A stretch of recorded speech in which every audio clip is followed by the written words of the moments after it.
ఏంటి అక్కడే ఆగిపోయారు? గుమ్మం దగ్గర వచ్చి రావాలా వద్దా అని ఆలోచిస్తున్నారా? హారతి ఇచ్చి లోపలికి పిలవాలా? ఏమైంది? ఎవరు? ఆ శ్రీవాణి చెల్లెలు ఇక్కడ ఉంది. ఎక్కడుంది?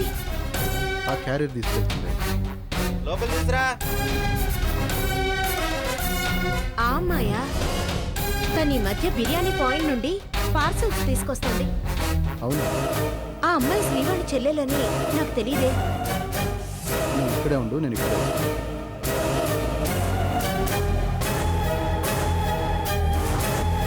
ఆటో వస్తావా? లేదు సార్, వెయిటింగ్లో. ఏ హోటల్ ఉంది? పక్కన బిర్యానీ పాయింట్.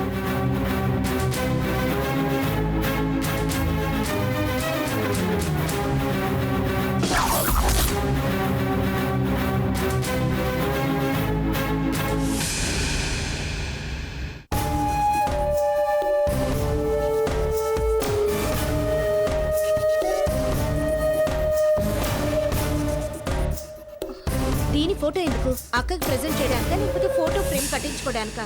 పేపర్లో వేయించడానికి. పేపర్లోనా? ఎందుకు? పాపం తప్పిపోయింది కదా. తప్పిపోవడం ఏంటి? తప్పిపోవడం కాదు, పారిపోయింది. అది కూడా ₹1,00,000 చోరీ చేసి. అయితే పట్టుకున్న వాళ్ళకి బహుమతి ఇవ్వాల్సిందే. అమ్మ, నువ్వు నిజంగా కత్తివి చెత్రినా. అవునా? ఇలా చెప్పానో లేదో అలా అర్థం చేసుకున్నాను. అందుకే నువ్వు నాకు నచ్చావు. అంత నచ్చానా? ఎంత నచ్చావో లోపల పద చెప్పు.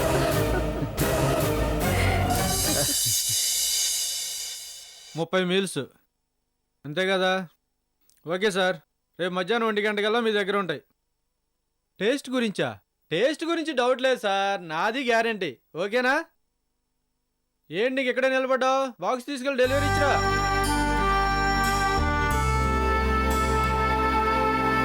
ఎక్కడే నిలబడ్డావే? వెళ్ళు. నేను ఆ ఏరియాకి వెళ్ళను సార్. ఏమైంది? వెళ్ళను. అదే ఎందుకని? ఎవరైనా ఏమన్నా అన్నారా? మరి ఎందుకన్నావు? వెళ్ళను సార్. ఇలాంటి కండిషన్స్ పెడితే నా దగ్గర పని చేయవసరం లేదు. ఇప్పుడే వెళ్ళిపో. ఆ ఏరియాలో మా అక్క ఉంటుంది. నేను ఈ పని చేస్తే తను కంటపడితే చాలా బాధపడుతుంది. అక్క ఇంట్లో వాళ్ళకి ఈ విషయం తెలిస్తే అక్కను అవమానిస్తారు. అందుకే నేను వెళ్ళను. కానీ ఈ విషయం ఇంత ఎలా చెప్పాలి? ఏంటి ఎక్కడే నిలబడ్డావు? అంతవరకు అంతసేపు పని లేదని పని ఇవ్వమని ప్రాణాలు తీస్తారు. ఇచ్చాక మా ప్రాణాలు తింటారు.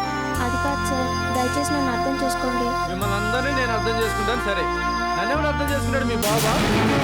సర్వీస్ బాగోలేదంటే నేను మెస్ మూసేసుకోవాలి. ఇదిగో నీతో ఇబ్బందులు నేను పడలేను, కానీ వెళ్ళు. ఇలాంటి వాళ్ళు పనిలో పెట్టుకోవడమే పెద్ద తలనొప్పి.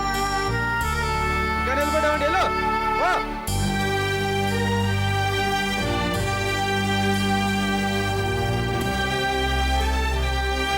ఎప్పుడు పనిలో చేరతారో ఎప్పుడు మానేస్తారో వాళ్ళకే తెలియదు. వీళ్ళని నమ్ముకుంటే చెప్పే గతి.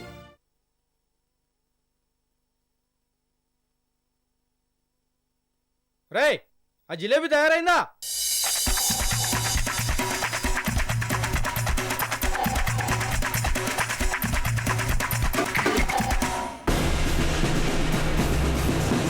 మీకేం కావాలి సార్? ఇక్కడ ఓనర్ నువ్వేనా? నేనే సార్. ఈ ఫోటోలో ఉన్న అమ్మాయి ఇక్కడ ఉందా? ఈ అమ్మాయి ఇక్కడ లేదు సార్, పరిమాణం చెల్లిపోయింది. పార్సల్ తీసుకొని రోడ్ నెంబర్ 72 జూబ్లీస్కి వెళ్ళమంటే వెళ్ళనంది. ఆ ఏరియాకి అయితే వెళ్ళదంట. రోడ్ నెంబర్ 70 అంటే మనం ఉండే రోడ్లోకి రానందా? అందుకే పరిమాణం ఏమన్నాను. ఇప్పుడు ఎక్కండి. ఏమో తెలియదు సార్.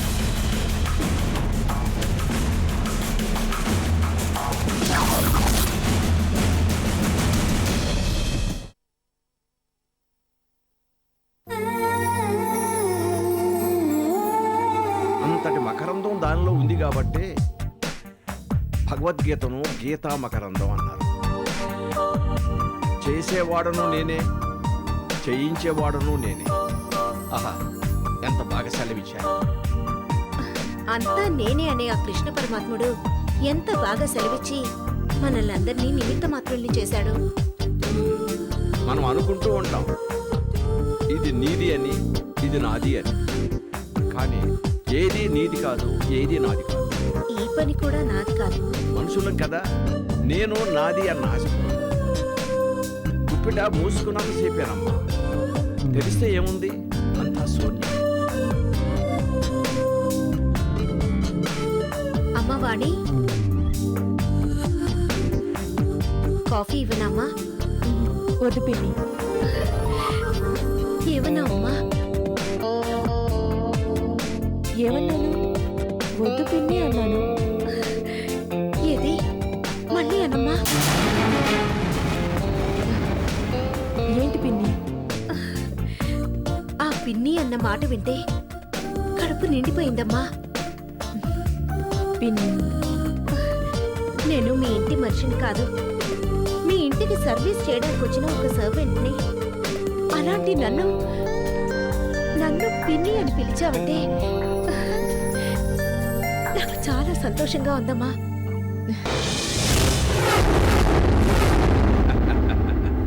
అదేనమ్మా సంస్కారం అంటే.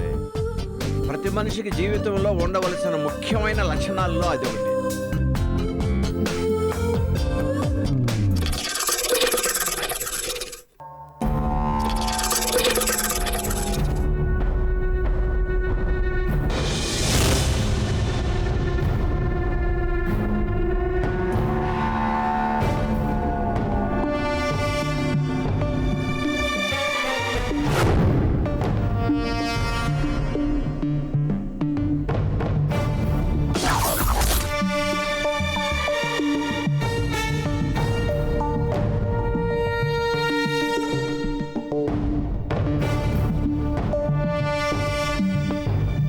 కీర్తన, వచ్చావా? రా. ఏంటి కొత్త చుట్టరికాలు కలుపుతున్నా? ఉన్నవి చాలవనా? చుట్టరికాలు కలపడం కాదు కీర్తన, పులిహోర కలుపుతున్నాను. ఎవరితో? నాతోనా? ఎవరితో కలుపుతున్నానో, ఎందుకు కలుపుతున్నానో కోపంలో ఉన్నావు కదా, నీకు అర్థం కాదు. కోపంగా ఉంటే పనులు జరగవు. శాంతం భూషణం అన్నారు పెద్దలు. శాంతిగా ఉండి అశాంతి సృష్టించాలి. తాతయ్య అంటే శ్రీవాణికి భజన చెయ్యొచ్చు, నువ్వేంటి? నేనేంటా? నేను తనకి పిన్నినట. పిన్ని అని పిలిచింది. వరుస కలిపితే టెంప్ట్ అయిపోతావా? ఎందుకంత ఎగ్జైట్ అయిపోతున్నావు? అంటే అంటున్నట్టుంటే నేను దగ్గరవడం చాలా కష్టం. కానీ తనకు తానే కలిసొచ్చి నడిచొచ్చి పిన్ని అంటూ నాకు దగ్గరైపోయింది. నాకు దగ్గరవుతోందంటే ఈ ఇంటికి దూరం అయిపోయినట్టే. అర్థం చేసుకో. అందుకా నువ్వు కరిగిపోయింది? నేను కరిగిపోతే తను కలిసిపోతుంది. కలిస్తే పులిహోర ఇంకా బాగా కలపొచ్చు. ఏమో అనుకున్నాను, తెలివైన దానివే. అందుకే కదా మీ నాన్నగారిని అంటే అది మీ నాన్నగారిని ఫాలో అయిపోతున్నాను అని చెప్తున్నాను. మీ నాన్నగారు చాలా తెలివైన వారు కదా. మన తెలివితేటలతో అనుకున్నది సాధించినప్పుడే మన తెలివితేటలకి విలువ. చూస్తావుగా.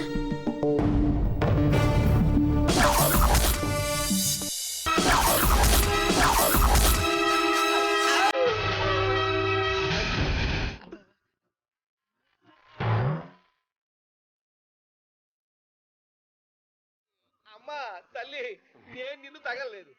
తగలేదంటావేంటి? చూసుకోలేదమ్మా. అంటే చూసుకోకపోతే మాత్రం ఇలా గుద్దేస్తావా? చూస్తే గుద్దుతానా అమ్మా? వాళ్ళు నన్ను గుద్దుతారు. ఎవరు వాళ్ళు? ఎంత అమాయకంగా అడుగుతున్నావమ్మా. సూర్యుడినేనా చూడగలనేమో గాని నిన్ను మాత్రం చూడను. అంత శక్తి నాకు లేదు. ఇది వరకు ఒకసారి చూసినందుకే. చూస్తే ఏమైంది? ఎందుకమ్మా తెలిసి మీరేం మాట్లాడుతున్నారో నాకు అర్థం కావడం లేదు. నాకు అర్థమైందిగా. పిచ్చి వాళ్ళలా మాట్లాడతారేంటి? నేను పిచ్చివాడినే, కానీ దయచేసి వాడితో మాత్రం చెప్పకండి. ఎవరితో? నా కళ్ళ గంతలు కట్టి నన్ను ఉతికి ఇస్త్రీ చేసి వద్దమ్మా వద్దు. కావాలంటే ధృతరాష్ట్రుడు వైపులాగా ఎప్పుడూ కళ్ళ గంతలు కట్టుకునే ఉంటాను, ఆఖరికి నిద్రలో కూడాను. అంతేగాని నాకు ఈ కిడ్నాప్లు వద్దు, ఈ కళ్ళు డొనేట్ చేయాలు వద్దు, ఏమీ వద్దమ్మా తల్లి, ఏమీ వద్దు.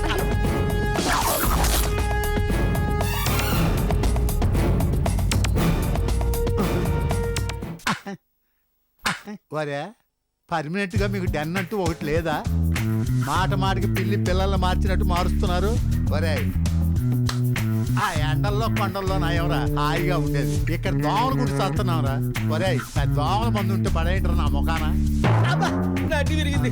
అబ్బా అదేమిటయ్యా దోమల మందు పడేయమంటే నూరు పడ్డా. అక్కడ కుట్టుకున్నాను, ఇక్కడ రాలి పడ్డాను.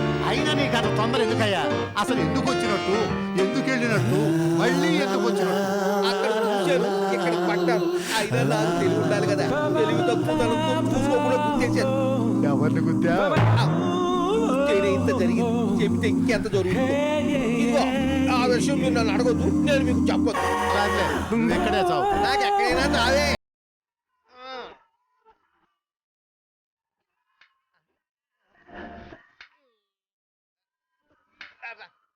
ఇదిగో ఇలా కూర్చుని నాకు బోరు కొట్టేస్తుంది. బోరు కొడుతుందా? మా అయ్యే బోరు కొడితే నానాగలేదు. ఇదిగో ఇలాగే దోమలు నా ముందు కూడా మీరే చంపట్టు దోమల్ని. చంపు. అది సరే గాని మీ దగ్గర ఫోన్ ఉందా? ఎందుకు? ఎందుకేంటండి ఫోన్ మాట్లాడుతుంది? అయ్యా నువ్వు మాట్లాడాలంటే నా దగ్గర బ్యాలెన్స్ లేదు. బ్యాలెన్స్ లేకపోయినా పర్లేదండి, నేను అరే మాట్లాడుతున్నా. బ్యాలెన్స్ లేకపోతే ఎట్లా మాట్లాడతావయ్యా అంటే? అయ్యా మీరు ఒకసారి ఇస్తే నేను మాట్లాడుకుంటాను. బ్యాలెన్స్ లేకపోతే ఎట్లా మాట్లాడతావు అంట. బ్యాలెన్స్ లేకపోయినా ఎలా మాట్లాడుతానో చూపిస్తాను మీకు. అయితే మనం పందెం పెట్టుకుందామా? ఆ పందమే ఏమిటో చెప్పు. ఏంటంటే ఆ, నేను కనుక మాట్లాడితే మీరు నా ముందున్న దోమలన్నింటినీ చంపాలి. ఒకవేళ నువ్వు మాట్లాడలేకపోతే మీ ముందున్న దోమలన్నీ మీరే చంపుకోవాలి. ఇది బాబు అది. అట్లయితే ఓకే. ఇవ్వండి ఇవ్వండి ఇవ్వండి. ఇదిగో ఫోన్ మాట్లాడి చూద్దాం. హలో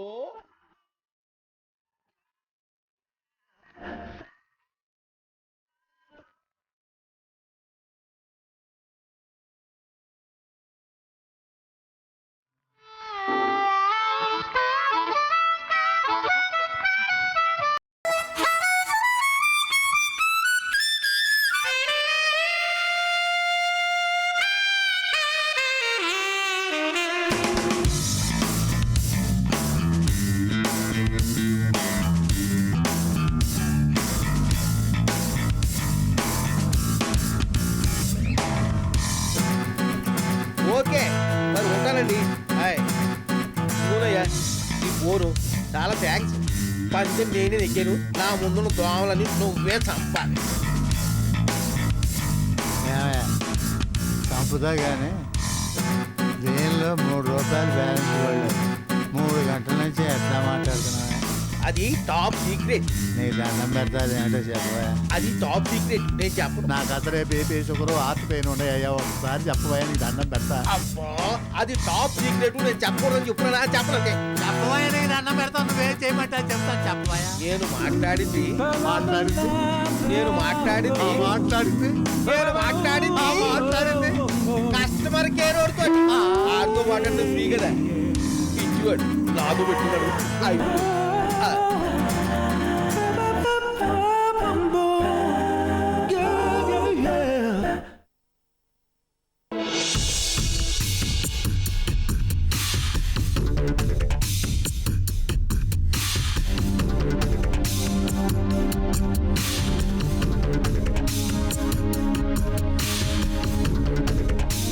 కీర్తన, నువ్వేం చేస్తావో నాకు తెలియదు. ఈ పేపర్లో ఉన్న యాడు ఎలాగైనా శ్రీవాణి కంటపడేలా చేయి. 1,00,000 రూపాయలతో పరారి, పట్టుకుంటే బహుమానం. ఏంటన్నా ఇది? దొంగని ఇలాగే పట్టుకోవాలమ్మా. మిమ్మల్ని పట్టుకోమని పని సాధించమని చెప్తే ఇదేంటి నాన్న? చేతులారా వదిలేసి ఆచూకీ కోసం ఆరా తీయమంటారేంటి? నేను వెళ్ళేసరికి తన జాబ్ మానేసి వెళ్ళిపోయిందమ్మా. ఎందుకు వెళ్ళిపోయింది? అదే విషయం ఆ ఆపరేటర్ అడిగా. ఏం చెప్పాడు? కారణం చెప్పలేదు, కానీ మన రోడ్లో మాత్రం పనిచేయనందరు. ఎందుకు? తనకి ఏమైనా అనుమానం వచ్చిందా? అనుమానం కాదమ్మా, అక్కకి ఎదురుపడాల్సి వచ్చిందేమోనని తప్పించుకుపోయినట్టు. శ్రీవాణిని మించిపోయినట్టుంది వాళ్ళ చెల్లెలు. మనం ఏమన్నా తక్కువ తిన్నావా? ఈ ఫేక్ యాడ్తో మొత్తాన్ని బయటికి లాగుతాం. ఎలా నాన్న? ఈ పేపర్ శ్రీవాణి చూసేలా చేయడమే నీ పని. మిగతా పనంతా శ్రీవాణి చూసుకుంటుంది. అర్థం కాలేదు. ఇప్పటి వరకు కలుగులో ఎలుకలాగా దాక్కున్న శ్రీవాణి ఈ పేపర్ యాడ్ చూడగానే ఊపిరాడక బయటకు వస్తుంది. నిజంగా బయటకొస్తుందా? తన చెల్లెల మీద పడ్డ నింద నిజమో కాదో తెలుసుకోవడానికి బయటకు వస్తుంది. అర్థమైంది నాన్న. ఎదుటి వాళ్ళని ముందు వీక్ చేయాలి, ఆ తర్వాతే దెబ్బ కొట్టాలి. మనం కొట్టాల్సిన అవసరం లేదు. కొట్టాల్సిన వాళ్ళే కొడతారు. మీ చెల్లెలు ఇలాంటిదా అని మీ తాతయ్య అత్తయ్య తన మీద ఆవేశపడతారు. వాళ్ళేగా ఆవిడ్ని వెనకేసుకొస్తుంది. నీ చెల్లెల్లాంటిది అని మనమే లీక్ చేస్తే ముందు మన కొంపే అనుకుంటుంది. శ్రీవాణి చెల్లెలు తనే అని మనకెలా తెలుసని ఎవరైనా అడిగితే, అలా తెలిసిన విషయం దాచినందుకు మనమే ఇబ్బంది పడతాం. విషయం తెలిసి కూడా ఎందుకు దాచారని ఎవరిని అడిగితే, ఓకే నాన్న, మీరు చెప్పినట్టే చేస్తాను. ఈ పేపర్ శ్రీవాణి కంటపడేలా చేస్తాను. అలా చేసి గుడ్ న్యూస్ మీ నోట్తోనే నువ్వు నాకు చెప్పాలమ్మా. షూర్ నాన్న.